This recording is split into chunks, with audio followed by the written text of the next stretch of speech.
Hey, That you almost made guys. it live. Me and Starfleet Boy here doing another Star Trek Discovery commentary.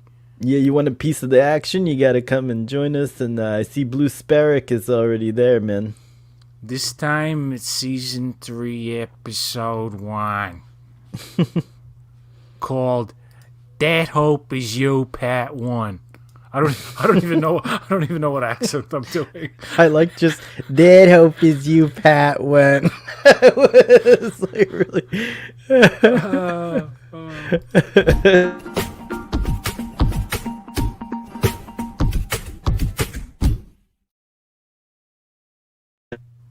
Alright, folks, I hope you have your copies queued up because now we're going to start playing the episode. And we're going to go from the recap. So, you ready, Starfleet Boy? I'm ready.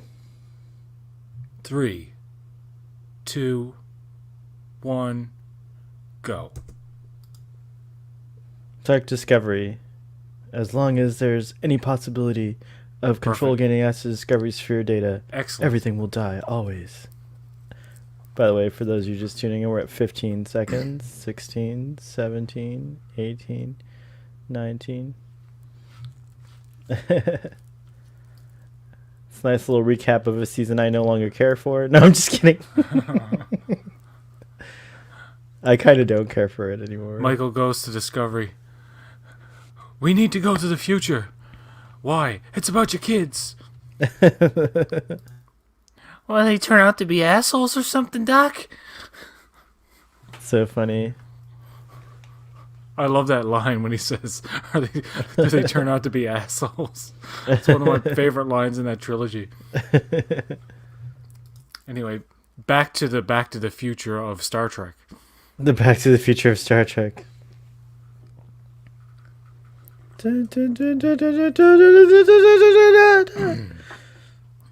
It would have been cool if they were going through and it's like, In-A-Gadda-Na-Vida, baby.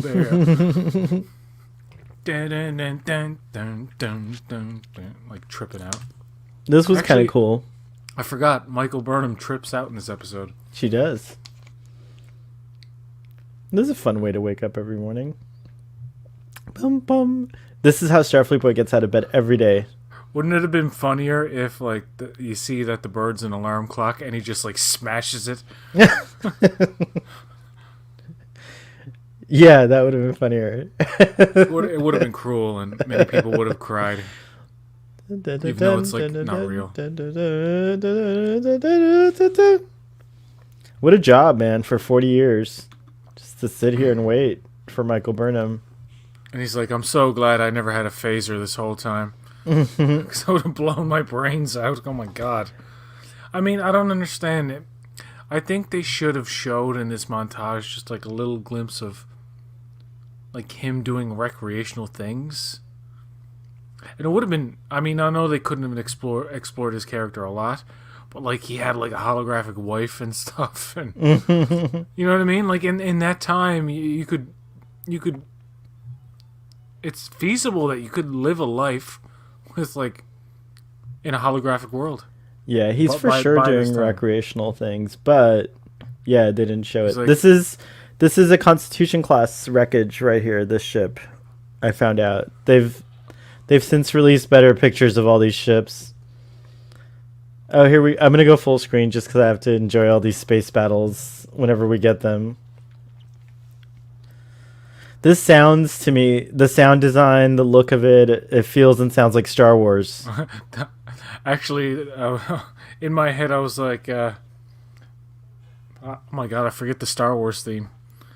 Oh, dun, dun, dun, dun, dun, Dun, dun. dun, dun, dun, dun, dun, dun, dun.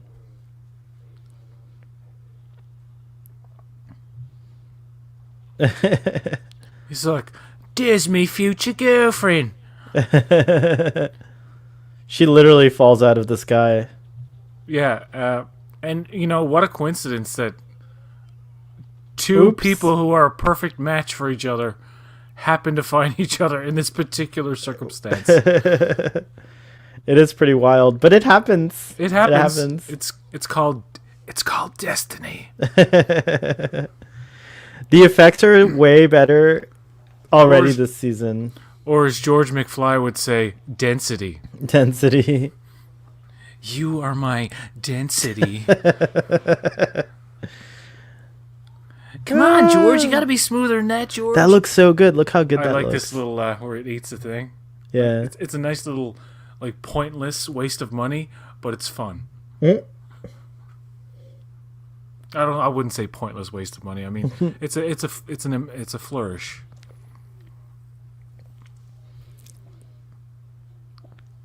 Rebooting. Rebooting. Just in time.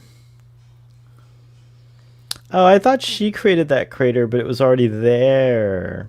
I was like, whoa, that's a huge crater. But no, she just created that little one. On the side of it. On the side of it. Oh, my bad.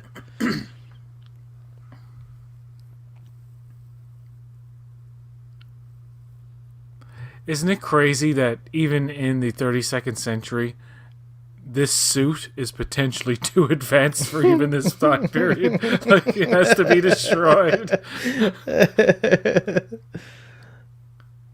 I like that liquid throwing up thing she did. I don't know what it means, but it adds some kind of, I think like, it keeps, like the suit keeps you somehow hydrated or gives you super hydration when you're falling. It could be that it injects you or something when you're falling probably, that fast.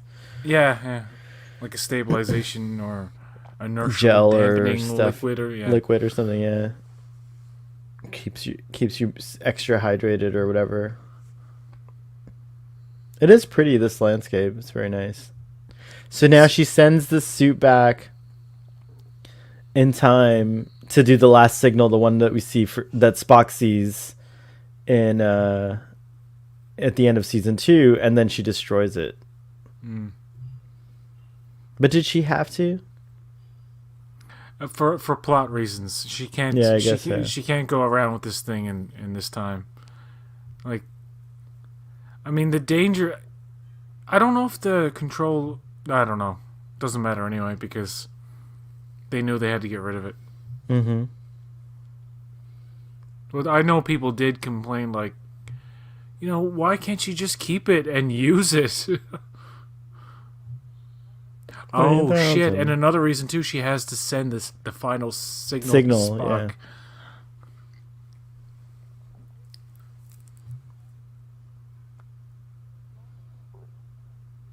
I like this little.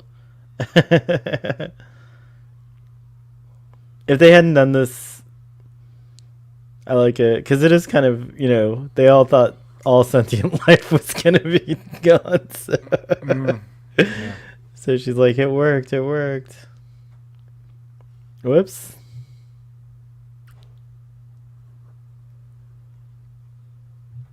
She should not be able to see that from the surface, but yeah, they do a lot of that where you see things from the surface that you're not supposed to. To see, yeah.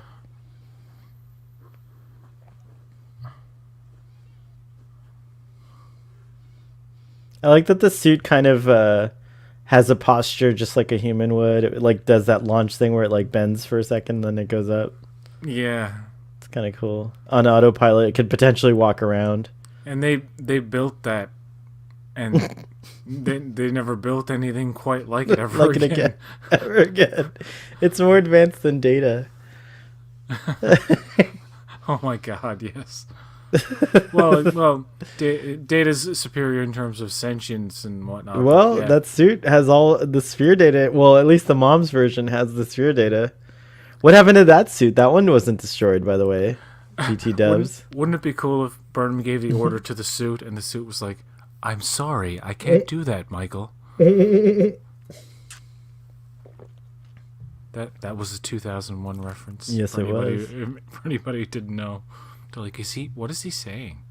Dave. I'm sorry. I can't do that, Dave. Daisy, Daisy, give me your answer. Is this episode a Olatunde episode? I'm half crazy.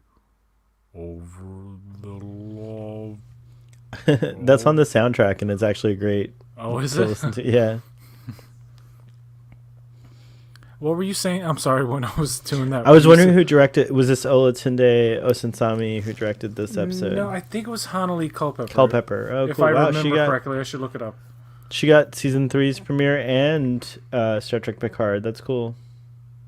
I could be wrong. I'm just gonna confirm it. Let me see. No, you were right. You were right the first time. Gotcha. Olatunde. That means he's done the pilot or the first episode of, well, the pilot of each reboot. Yeah, him, Hanali, and Frakes. Even though, like I said before, like I'm not like just automatically in love with any episode they direct. I just appreciate their style. A little more, yeah. Yeah. Look, the crystals are red this season, PJ. What does that mean? Well, I couldn't tell. Oh, that's right. All of this looks like just more like a beige kind of Color. yeah, beige and I see a little bit of blue in the dot's eyes, Mm. and yeah, kind of.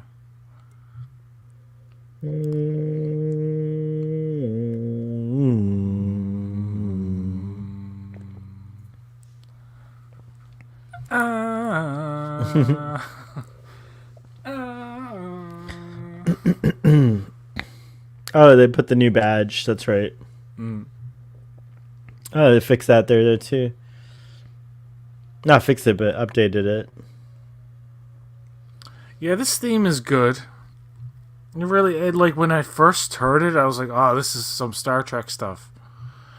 And Yeah, it's I just really like Picard's theme too. Yeah, it's really good. I just wish they had. I like what they do for Picard, but I wish they had like actual Discovery flying through space, like the Voyager. I love those opening credits.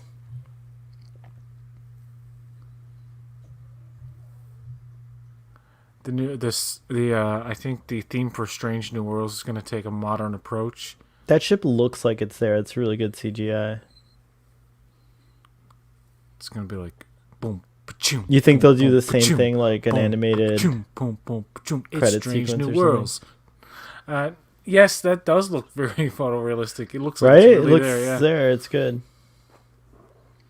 Yeah, you do notice a gradual improvement in visual effects season to season, even though like it's not like all flawless or anything. But whoa, This is good fighting too. whoa. Oof. I like that she screams at him.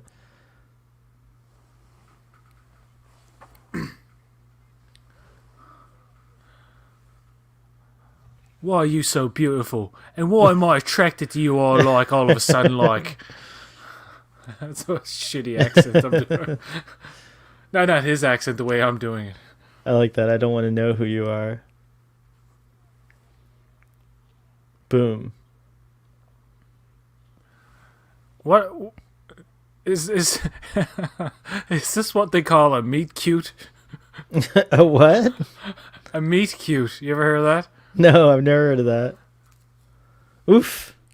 Damn. And it comes back. Oof. I like that he caught it.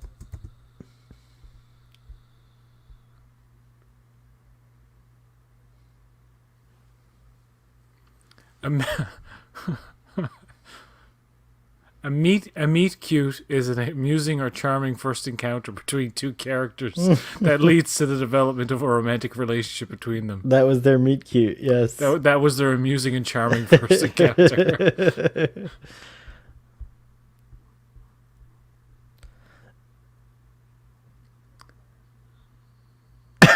I like that. I do not want your acquaintance.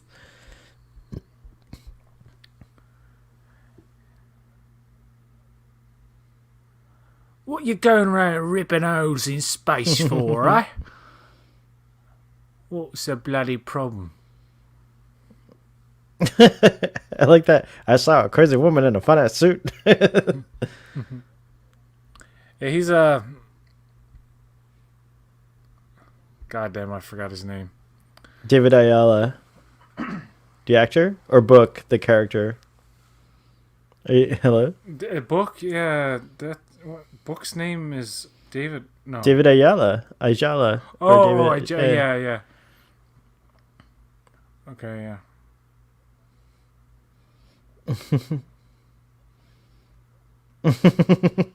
Bye, bye, Felicia. By the way, is my audio doing that clicky weird stuff this no. time? Oh, good.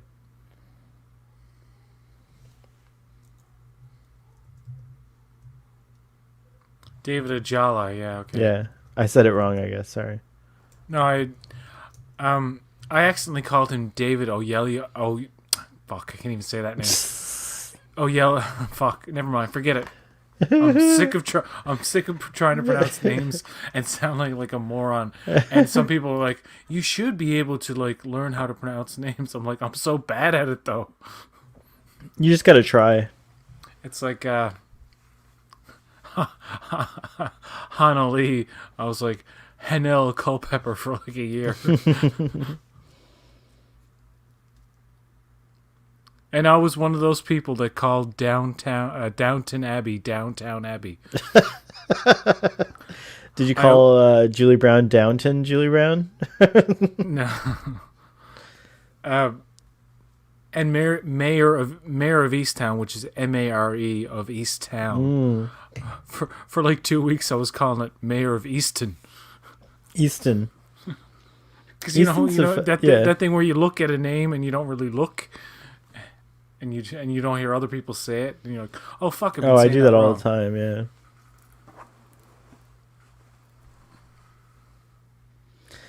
He has every kind of technology for travel on his ship.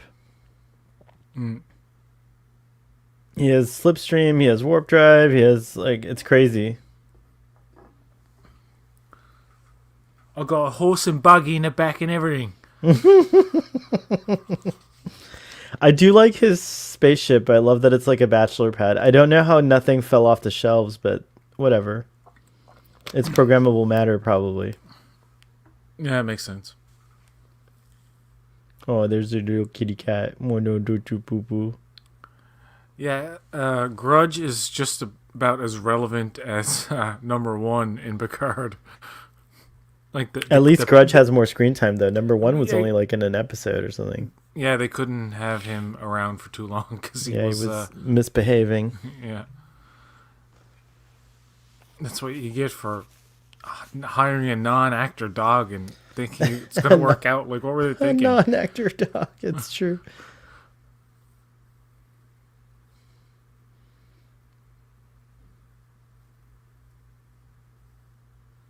I don't understand how the antiques sell for so much, but I guess technology, like vintage technology, has a market. Do people pay lots of money for like old radios nowadays? Actually, if it's old enough, and they do. See, it's all about being in immaculate condition. Mm-hmm. Like a comic book, having creases on or whatever, a couple of blemishes and whatnot, it would take it like down hundreds of dollars if it's a really prestige kind of thing. But the fact that she's got this technology that looks like it's brand spanking new, that's true. It's like, wow. And perhaps there's another theory that some technology from back in the day may have components that are no longer around. Yeah, that's true.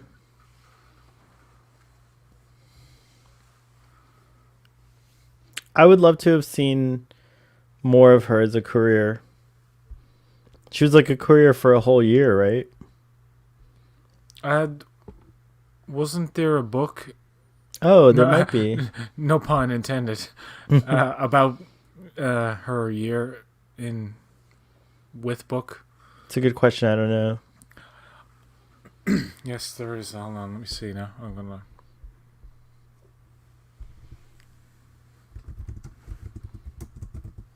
The Federation is gone.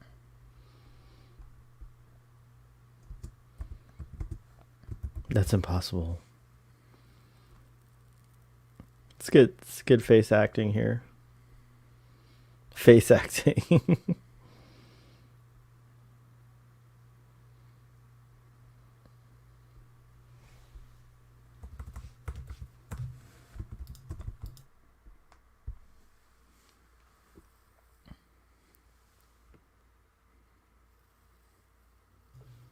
How can you not know what the burn is? It's named after you, Michael Burnham. Yeah. Maybe use is the cause of it, eh? Coming out of the sky like that. Maybe use is the cause of that. Who do you think you are, Michael Burnham? I want to kiss you, Burnham. I think you're pretty. I love that it's kind of, he sounds like Michael Caine. You mean my version of it? Yeah, your version book sounds like Michael Caine. A lot of people died, Burnham. This is our whole commentary is just going to be a bad version of David Ayala's accent. Some men just want to watch the world burn them.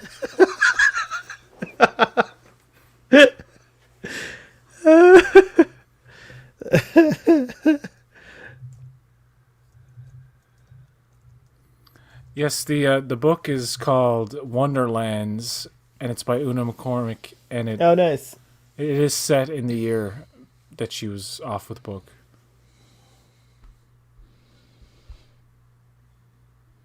I will single-handedly bring the Federation back.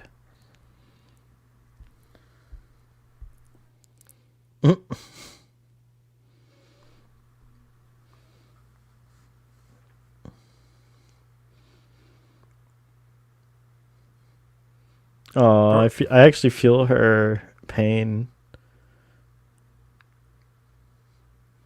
I don't. It's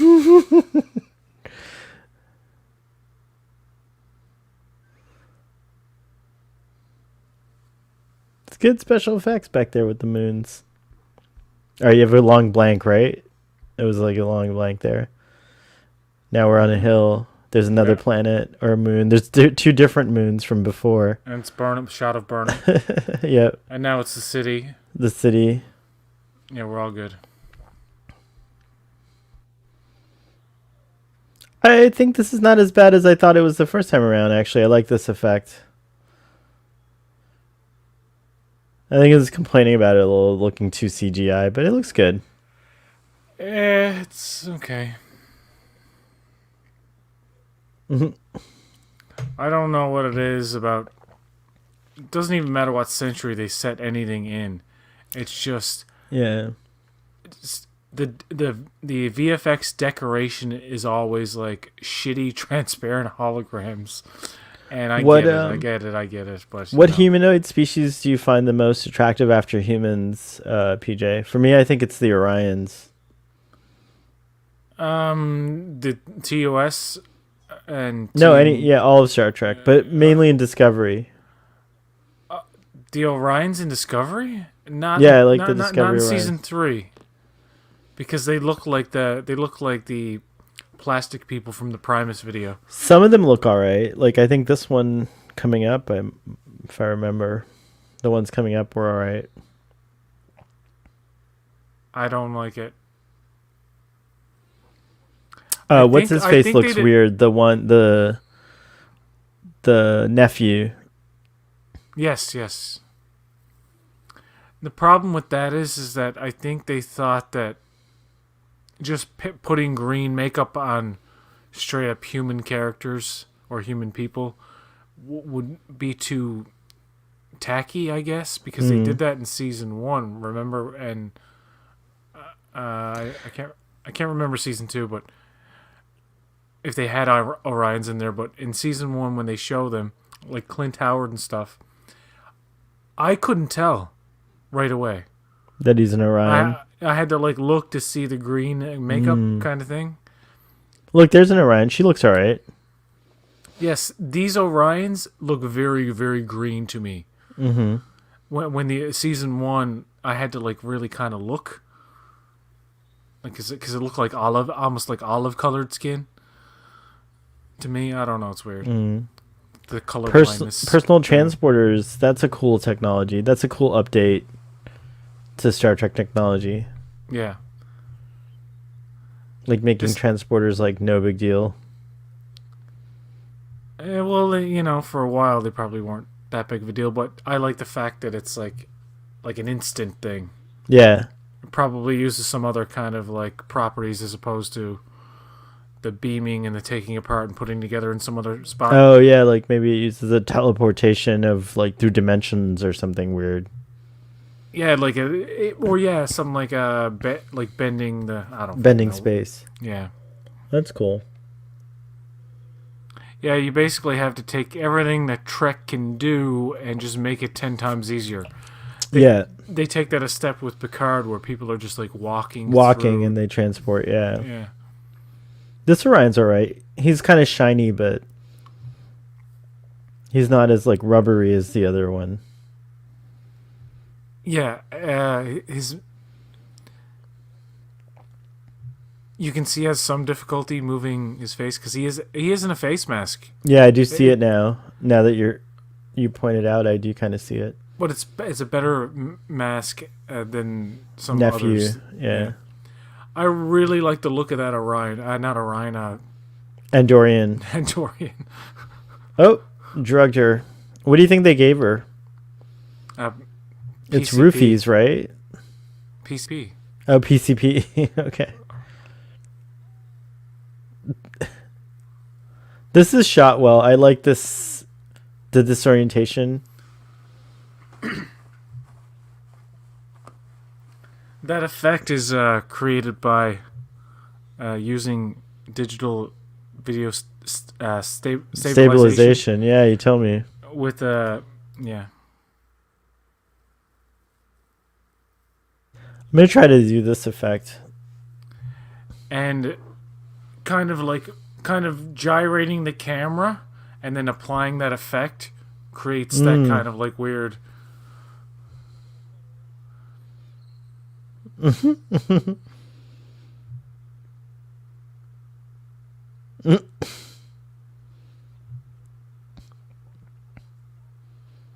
These were some interesting moments. You damn right, Burnham.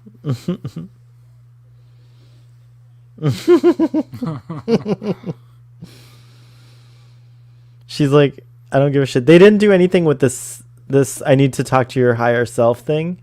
I thought that was going to come up more often.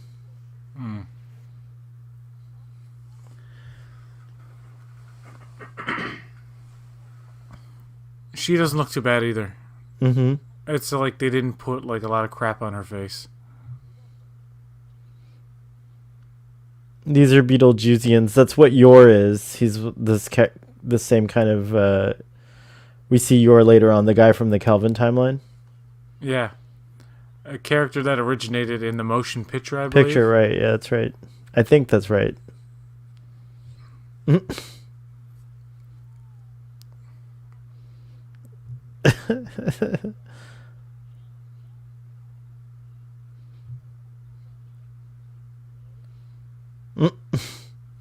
I love when Burnham curses.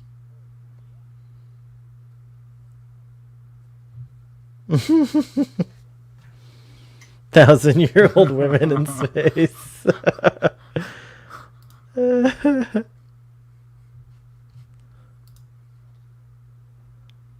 Book.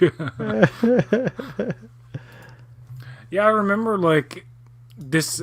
I mean, this episode wasn't spectacular to me when I first saw it, but I was like, man, this is a damn good start to the season. Really looking forward to, the burn sucks. Yeah, it's going to be the problem. We're not going to like the burn as much. But, definitely it has its moments throughout.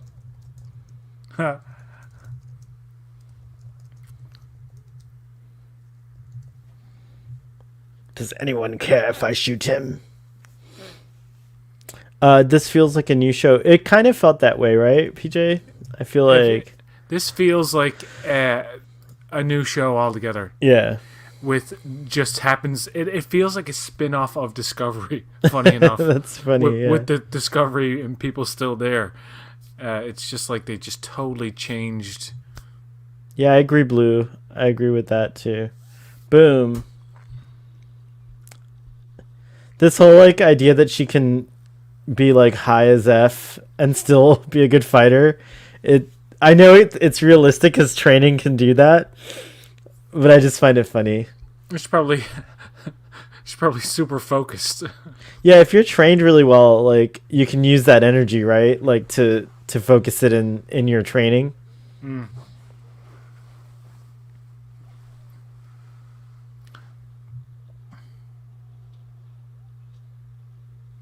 She's like laughing. She's like cracking up. Look at these faces. I like that they kept her high the whole time. Like she doesn't snap out of it. You know what I mean? Oh yeah, it wears off gradually, but yeah. This part, that reaction there, that was it. That was in the marketing. Yeah, and that's people right. were like, "What the? Why is she? Like, what happened there that made her so excited?" And I'm like, "Oh yeah, she's just fucking high as fuck." It made me feel good. Not just the high thing, but just Burnham this season made me feel good finally for her as a character. Like I really felt like she got a weight lifted off her shoulder. Yeah, to be something. Like silly and funny. Yeah, and to have like fun. Yeah. And Sonequa just kills it. She's so good. I love her in this season. Yeah. This is my favorite opening of all the seasons of Discovery so far too. I think I had the most fun watching this. I think we all, like a lot of us said the same this thing. This is probably the best first episode of a season. Yeah.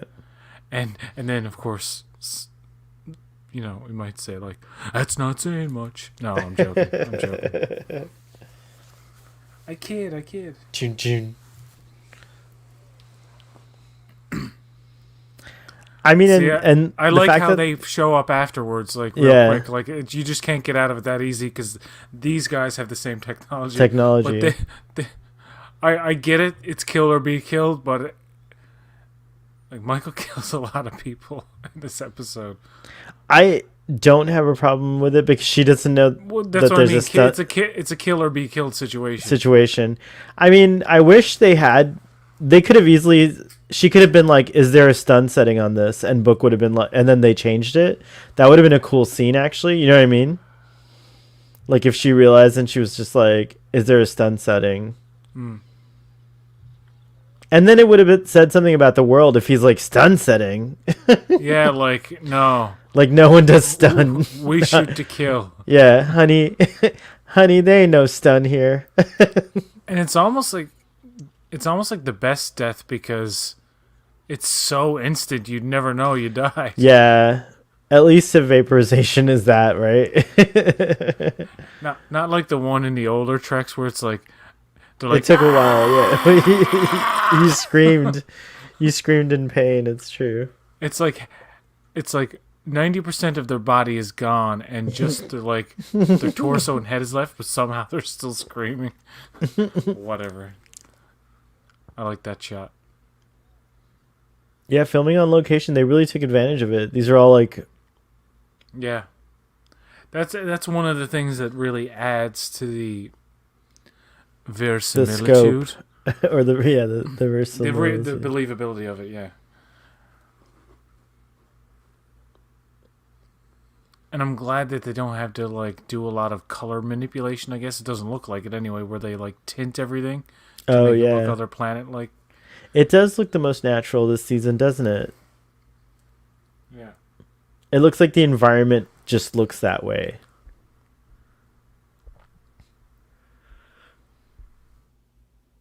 Thank you, producers of Star Trek Discovery, for putting this shot of David Ajala drying his clothing in the episode.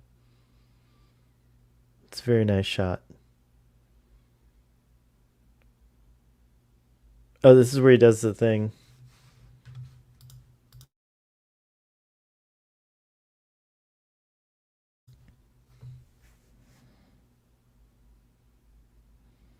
It's cool. It sounds like Egyptian and Hebrew. He's really saying, I have the plant power within me. I can communicate with plants and animals. Lord God, give me the power. Check out this plant, though. Yeah, it's now this is very Trekkian, where you have like a being that can do, cool stuff. It almost Yeah. feels like more of a callback to TOS. Or even in Insurrection, remember Anish and her people kind of have the ability to slow down time in a weird way, or observe time at a slower pace or something. Oh yeah. That was a cool thing. Picard's like, "How are you doing this?" And she's like, "Filming at a very high speed."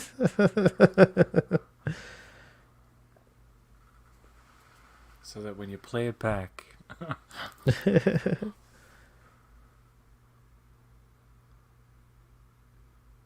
Oh. Oh, I thought they were gonna.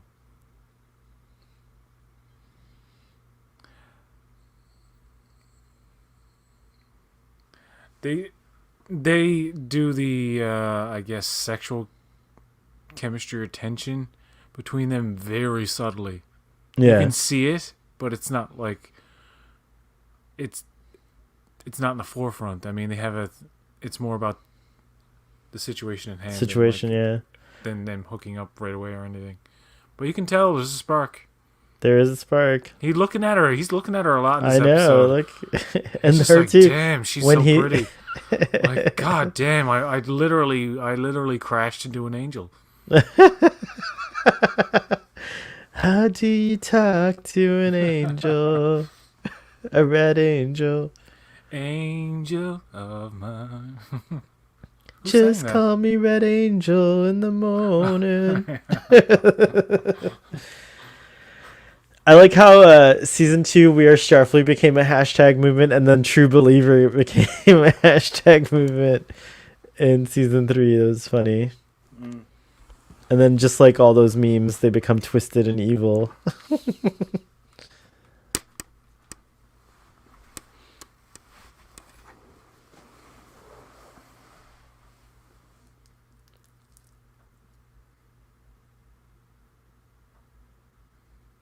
This would be the equivalent of like someone from the Knights era of Knights, right? Coming to our society today. Yeah. It's crazy.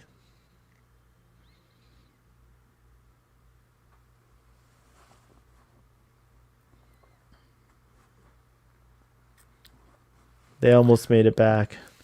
It's good that they made time travel illegal eventually, which they should have done a long time ago. Whoops. But just imagine if it existed if they somehow figured it out in the real world. It would just end existence. It would fuck everything up to an extent. You know what I mean? Unless you were doing the parallel timeline stuff. But if you're doing like paradoxical time travel, if time travel ever gets invented, it means it's already invented in a weird way.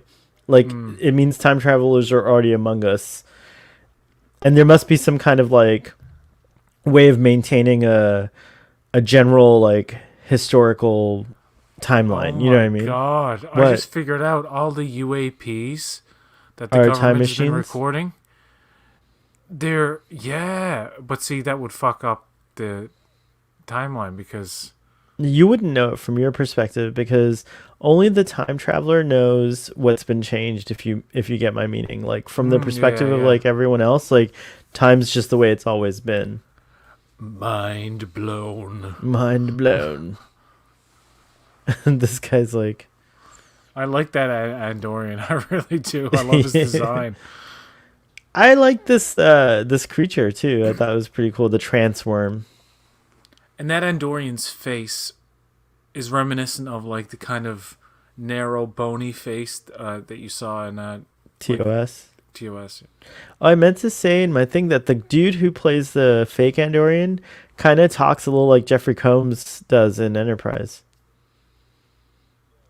Do you mind that in Enterprise the antennas moved, but in Discovery they seem to be stationary? The thing with Enterprise is that they were so like gung ho for the moving antennas. They did it a little too much. Too much, right? They could have been more subtle with it, but they were like, no, let's move them all the fucking time. This is crazy that this thing can trip you out, like put you in a trance, Mm. and then eats you. I guess that's painless. Oh, jeez. The guy's blood splattered on the camera. It did. It's like blue blood. This is really gory. I forgot how gory it is. That is a cool looking creature, though. That's about to eat Burnham. It's funny. It's funny how the three guys do that then, but Yeah. after the first guy does it, none of them do it right away. They would have been all like, "Okay, fuck this." Boom. Now, see, this is Looney Tunes to me. It is a little Looney Tunes. It's like, okay, the thing's not drawing blood from her for some reason. When he just chomped into somebody, and I guess he's full. He's got to be full by now. He just ate fucking 2 people. He did eat 2 people. He suddenly looks cute all of a sudden, too. Yeah. This side view. Boom. Yeah, how come it didn't tear her in half when it ate her? Exactly. And you see the distance on that flick. That was some projectile vomiting if I ever saw some. They avoid putting too much of that stuff directly on her face, I noticed. Yeah. But like there's gloops of it everywhere else. Oh yeah, now you're a cute little thing, right? You vicious. Just ate. Okay, that's what happened because he's like, I'm fucking hungry. It's like, oh, now I'm good.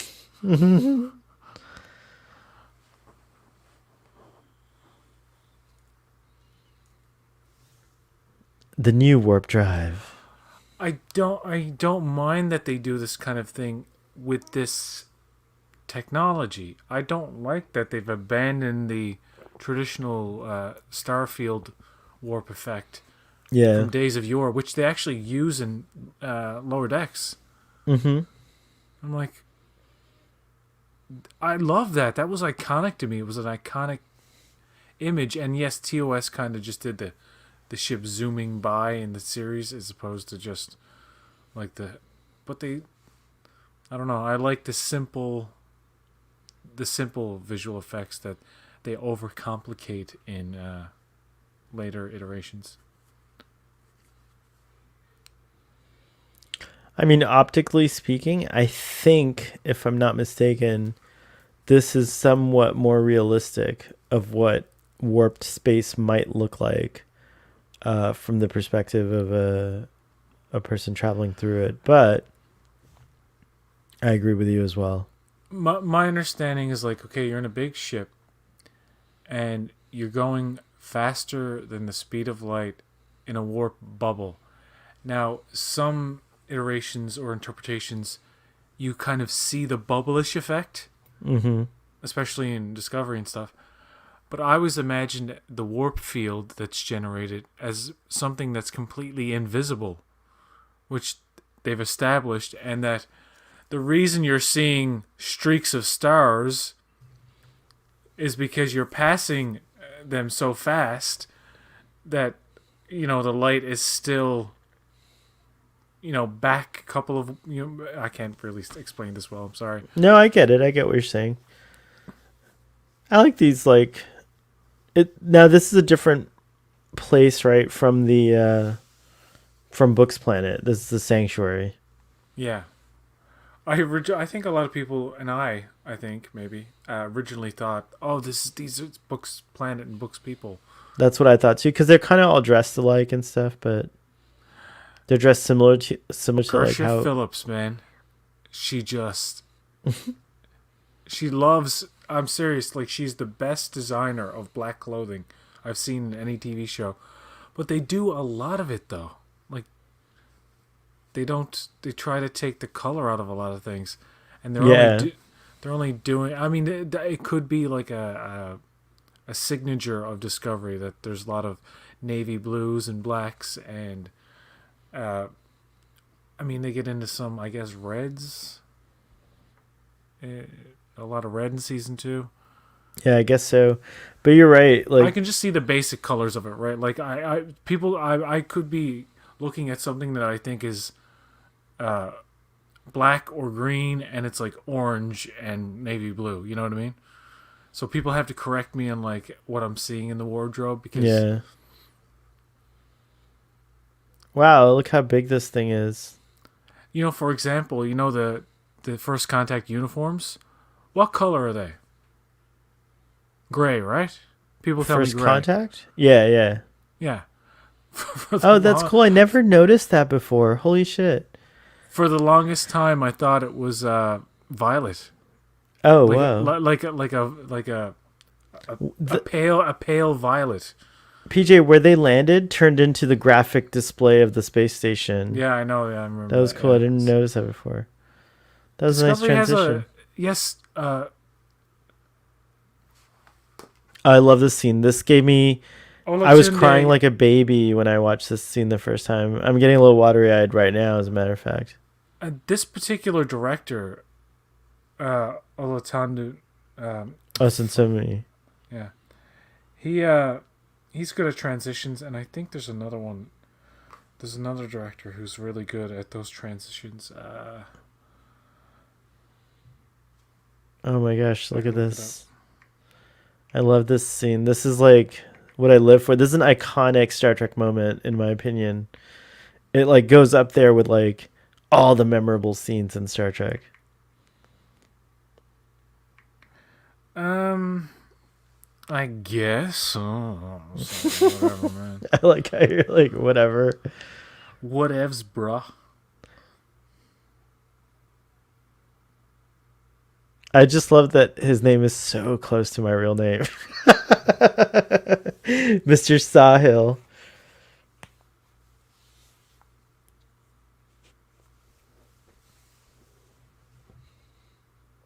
"30 sectors? I don't even know how big that is. It's one sector multiplied by 30. Thanks, PJ. That's very helpful. It's the best I could do.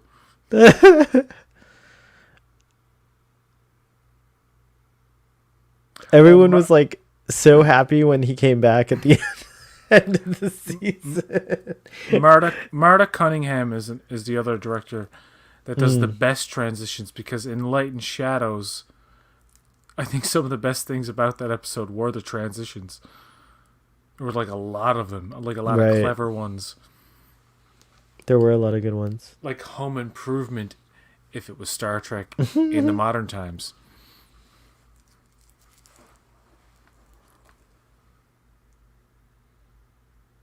By the power of Grayskull.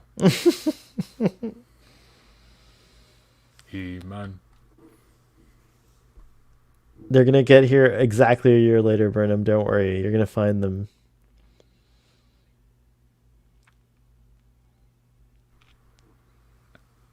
Uh-oh. He's not even a real officer. What? She's like, put him in the brig. I would have loved the revelation that he was a hologram, and when he spoke of his father, it's like literally to a point where holograms can procreate. Oh, that'd be wild. Which wouldn't be far-fetched by this time. Yeah, it's true.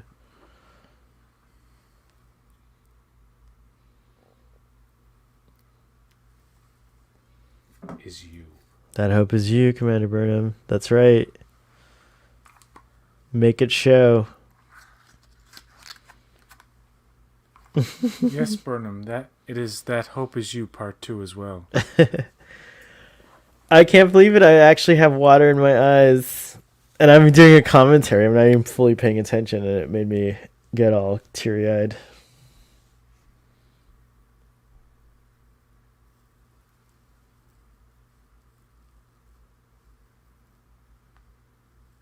Kill me.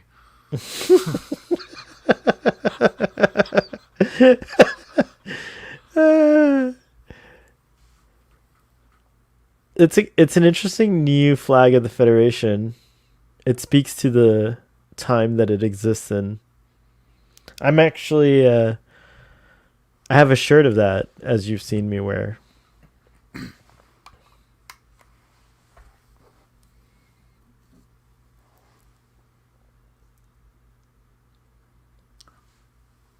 it fits with the theme of the season too, like how the remnants of the Federation are and Starfleet are bubbled up in a little small space, like protected.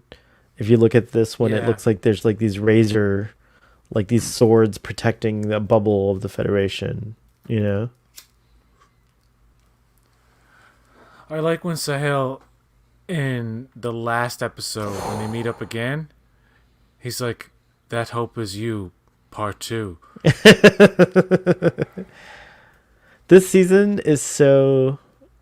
This is a great start. They could have, if this was the pilot of the whole show, I would have been hooked from the start. Which I was already. I'm gonna Yeah, ask, do you want to do one directly after this? Yeah, let's do it. Like, I mean, not even. Oh, I do have to take a quick pause, like to go to the bathroom and stuff. But yeah, I'm down. I'll set it up right after. Come and join us, folks. Cause What's that one called? I like to watch the next one because it's a good counterpart. It is a really good counterpart to this one. Yeah. That music is so good too. That cello. Mm. They like actually took the time to end it. It was good. It was a good episode. Solid episode. Solid beginning. Yes, it was solid. Far From Home is the next episode. They stole that from Spider-Man. No, that one's isn't it Long Way Away From Home or something like that? Isn't the second Spider-Man called Far From Home? Yes, you're right. No, it is. And the third one is called No Way Home. No Way Which Home. stars Jamie Foxx, the guy who played Octopus in part Octopussy. No, in part 2 of Spider-Man from the Tobey Maguire days. Oh, Dr. Octopus. Tobey Maguire and Andrew Garfield and Kirsten Dunst are also in the movie. What? Wow, I didn't realize that. Jamie That's Foxx crazy. as Electro. J.K. Simmons as possibly 2 versions of J. Jonah Jameson. Now, there's a far-fetched theory out there that Venom might be in. And by the way, everything I just said about that is totally unconfirmed. And everybody keeps denying it. Andrew Garfield, anybody who's asked about it is like, no, it's not that movie. And then other actors in the movie are saying, like, this is like it's like a hugely secretive thing. So I'm sure there are contracts where they're told to deliberately outright lie about ever being approached. I love it. But the clues are there, like, you know what I mean? Yeah. The dude who plays Doc Ock accidentally let slip, and like he wasn't supposed to. He wasn't supposed to say that he was playing Alfred Doc Molina, Ock. by the way. Is the name Alfred of that Molina, actor, yes, who I love. Okay. We'll be back. I don't know why we talked about we started going on this tangent. Yes. See you later. It's the after show, so yeah. Yeah, it's true. Quick after show. Anyway, we gotta go and broadcast. See you later. All right. See ya.